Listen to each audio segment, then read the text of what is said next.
Good morning dear students. आज हम लोग पढ़ेंगे क्लास 9th का एक्सरसाइज 1.1। ठीक ना। बहुत अच्छा प्रश्न आपके सामने लेकर आया है और मैट्रिक बोर्ड में भी या 9th का एग्जाम आपके स्कूल में होता है तो अक्सर पूछते रहता है प्रश्न परिमेय संख्या के बारे में। आखिर परिमेय संख्या होता क्या है, ठीक ना। तो आइए हम लोग जानकारी लेते हैं। अगर आप मेरे चैनल पर नए हैं और अभी तक आप मेरे चैनल को सब्सक्राइब नहीं किए हैं तो जल्दी से इसे सब्सक्राइब कर लीजिए और बेल आइकन के बटन को दबा दीजिए। इसे लाइक और शेयर भी कर दीजिए, ठीक ना। तो आइए क्वेश्चन मैं पहले पढ़ता हूं तो उसके बाद मैं आपको समझाता हूं। दिया है क्वेश्चन में, क्या शून्य एक परिमेय संख्या है? क्या इसे आप p बटा क्यू के रूप में लिख सकते हैं, जहां p और q जो है पूर्णांक है और q नॉट इक्वल 0। तो यहां ध्यान दीजिए, ये लाइन को मैं सबसे पहले समझने की कोशिश करेंगे। परिमेय संख्या, परिमेय संख्या क्या होता है? तो परिमेय संख्या उसे कहते हैं जिसे हम p बटा क्यू के रूप में लिख सकते हैं, ठीक है।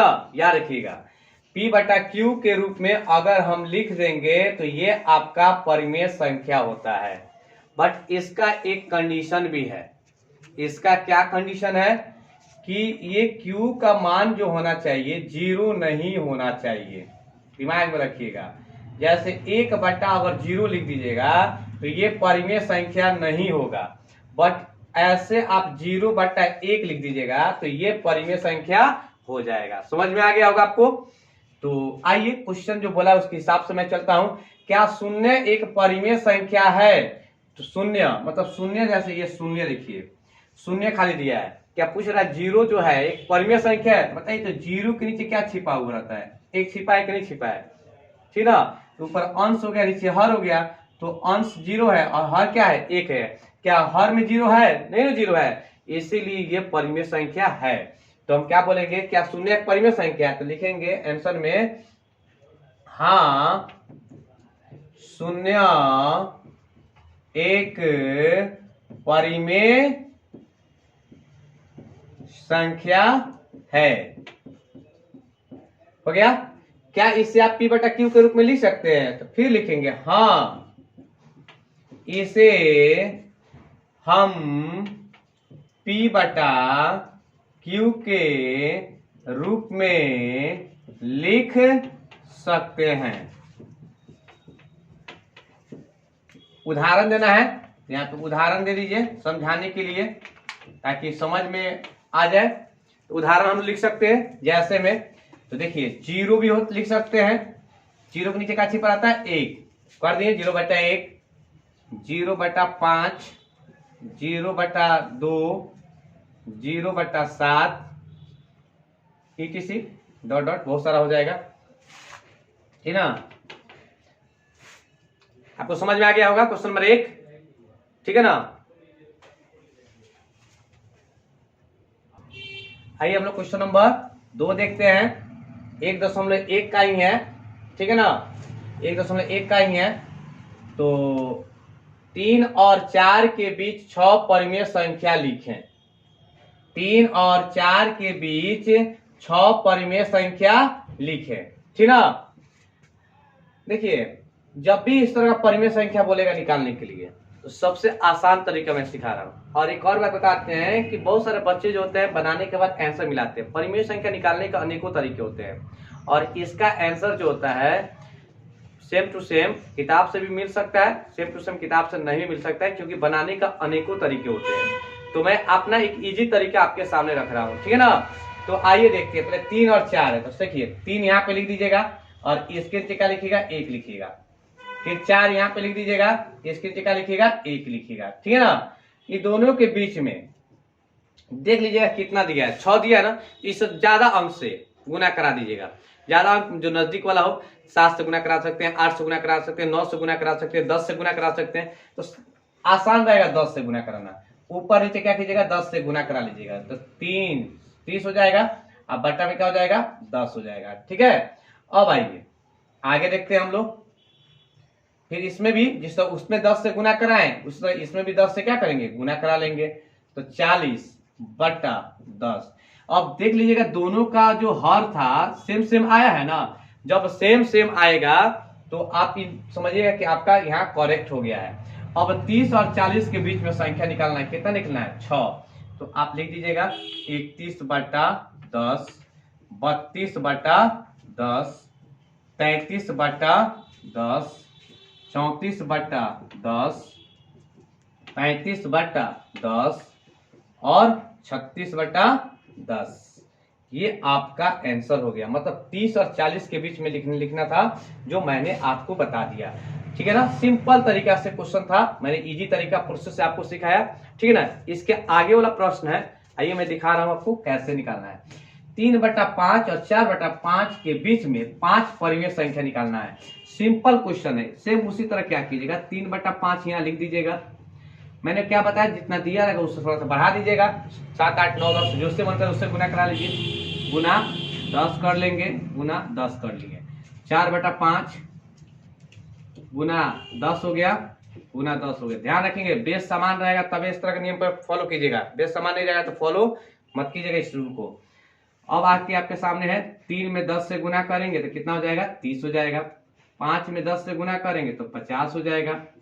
4 में 10 से गुना करेंगे तो 40 हो जाएगा। 5 में 10 से गुना करेंगे तो 50 हो जाएगा। यहाँ तक आपको समझ में आ गया बेहतर ढंग से। अब आइए हम लोग देखते हैं 30 और 40 के बीच में कौन निकालना है, 5 निकालना है। तो 31/50, 32/50, 33/50, 34/50, 35/50। 5 हो गया, 1 2 3 4 5, हाँ 5 हो गया। 5 निकाला था, बस हो गया 5 को। अब जो मैं लिखा हूं ऐसा नहीं, आप कुछ भी लिख सकते हैं। 37/50, 38/50, 39/50। इस तरह का ये प्रश्न ऐसे बनाया जाता है। ठीक है। आइए हम लोग क्वेश्चन नंबर 4 देखते हैं। 4 नंबर क्वेश्चन क्या कह रहा है कि नीचे दिए गए कथन कौन सा सत्य है और कौन सा असत्य है। देखिए दिए गलती थोड़ा सा लिखा गया है, इसको ऐसे आप लोग लिख सकते हैं। ठीक ना। नीचे दिए गए कथन क्या है, कथन सत्य है या असत्य है, कारण बताना है। ठीक ना। तो 3 क्वेश्चन आपके सामने, 1 नंबर 2 नंबर, यहाँ पे 3 नंबर क्वेश्चन है। ठीक ना। तो आइए हम लोग पहला नंबर क्वेश्चन पहले देखते हैं कि सत्य है कि असत्य है। तो देखिए लिखा है प्रत्येक प्राकृत संख्या। तो देखिए जैसे प्राकृत संख्या का है तो मेरे दिमाग में बात प्रवेश कर देती है, आखिर प्राकृत संख्या होती क्या है बताइए। प्राकृत संख्या क्या होती है, तो प्राकृत संख्या जो होती है 1 से शुरू होती है, गिनती की संख्या होती है। ठीक ना। और पूर्ण संख्या क्या होती है, 0 से शुरू होती है कि नहीं होती है। तो बताइए क्या ये पूरा इसमें मिल रहा है कि नहीं मिल रहा है, पूरा मिल जा रहा है कि नहीं मिल जा रहा है। मतलब प्राकृत संख्या पूरा क्या हो रहा है, इसमें आके पूर्ण संख्या में मिल जा रहा है कि नहीं मिल जा रहा है। इसको उठाकर इसमें लाइएगा तो सेट कर जाएगा। तो इसका लिखेंगे आंसर, क्या लिखेंगे देखिएगा आंसर क्या लिखा जाएगा। कथन सत्य है क्योंकि, कथन क्या है, सत्य है क्योंकि पूर्ण संख्याओं के परिवार में प्राकृत संख्या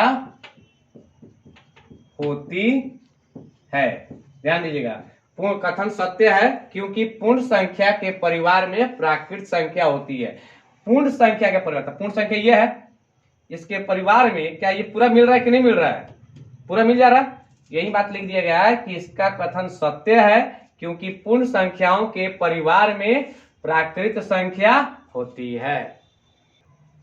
क्वेश्चन नंबर 2 क्या कहता है, ध्यान दीजिएगा। क्वेश्चन नंबर 2 है कि प्रत्येक पूर्णांक एक पूर्ण संख्या होती है। तो ध्यान दीजिएगा, पहले पूर्णांक के बारे में जानकारी लेते हैं, पहले इसके बारे में जानकारी लेते हैं। पूर्णांक आखिर होता क्या है।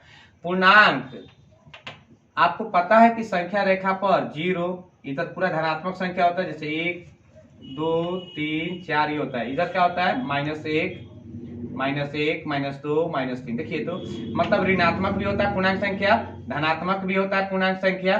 ठीक ना। अब किससे तुलना कर रहा है, पूर्ण संख्या से। तो पूर्ण संख्या क्या होता है, पूर्ण संख्या होता है 0 1 2 3। देखिए तो 0 मिल जा रहा है, 1 2 3 4 5 मतलब प्लस वाला पूरा संख्या मिल जा रहा है। क्या माइनस वाला मिल रहा है, नहीं मिल रहा है, माइनस वाला नहीं मिल रहा है। अर्थात ये क्या है, कथन असत्य है। तो क्या लिखेंगे, कथन असत्य है क्योंकि, किसी का एग्जाम्पल देना तो एग्जाम्पल भी दे सकते हैं, एग्जाम्पल देकर भी लिख सकते हैं। जैसे मान लेते हैं -2, क्योंकि -2 एक पूर्णांक संख्या है, पूर्णांक संख्या है, सही बात है। क्योंकि -2 क्या है, पूर्णांक संख्या, लेकिन